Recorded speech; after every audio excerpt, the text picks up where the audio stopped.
Bonjour, aujourd'hui pour la petite bulle de vie, j'avais envie de vous parler de la comparaison. Cette comparaison qui nous rend si malheureux, qui fait que, eh bien, on regarde toujours ceux qui réussissent mieux que nous, ceux qui y arrivent mieux que nous, ceux qui sont à notre sens mieux que nous, ceux qui ont ce que l'on n'a pas, etc. Donc il y a cette idée que on est toujours moins bien. Et quand on se compare, ça va nous donner des comportements un petit peu particuliers. Donc on va par exemple toujours se retrouver dans la même situation d'attirer à nous des gens qui vont nous dévaloriser parce que ils vont se sentir supérieurs, mais parce que nous nous sentons inférieurs.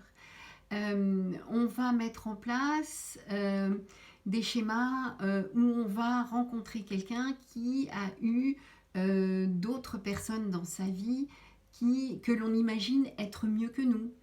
On va, etc. On va toujours mettre en place des schémas où on va se dévaloriser, soit qu'on se trouve moins beau, moins belle, soit qu'on se trouve moins intelligent, moins sensible, moins ceci, moins cela, mais toujours dans le moins. Et on ne regarde pas ce que l'on a, on regarde que ce que l'on n'a pas. Et c'est toute la difficulté dans la comparaison où on va toujours regarder quelqu'un qu'on imagine mieux que nous. Ce qui va nous donner en fait cette dévalorisation permanente et qui va faire que, eh bien, on va toujours se trouver moins bien qu'eux, pas à la hauteur d'eux, pas assez bien pour, pas... Et ça va aboutir à des échecs.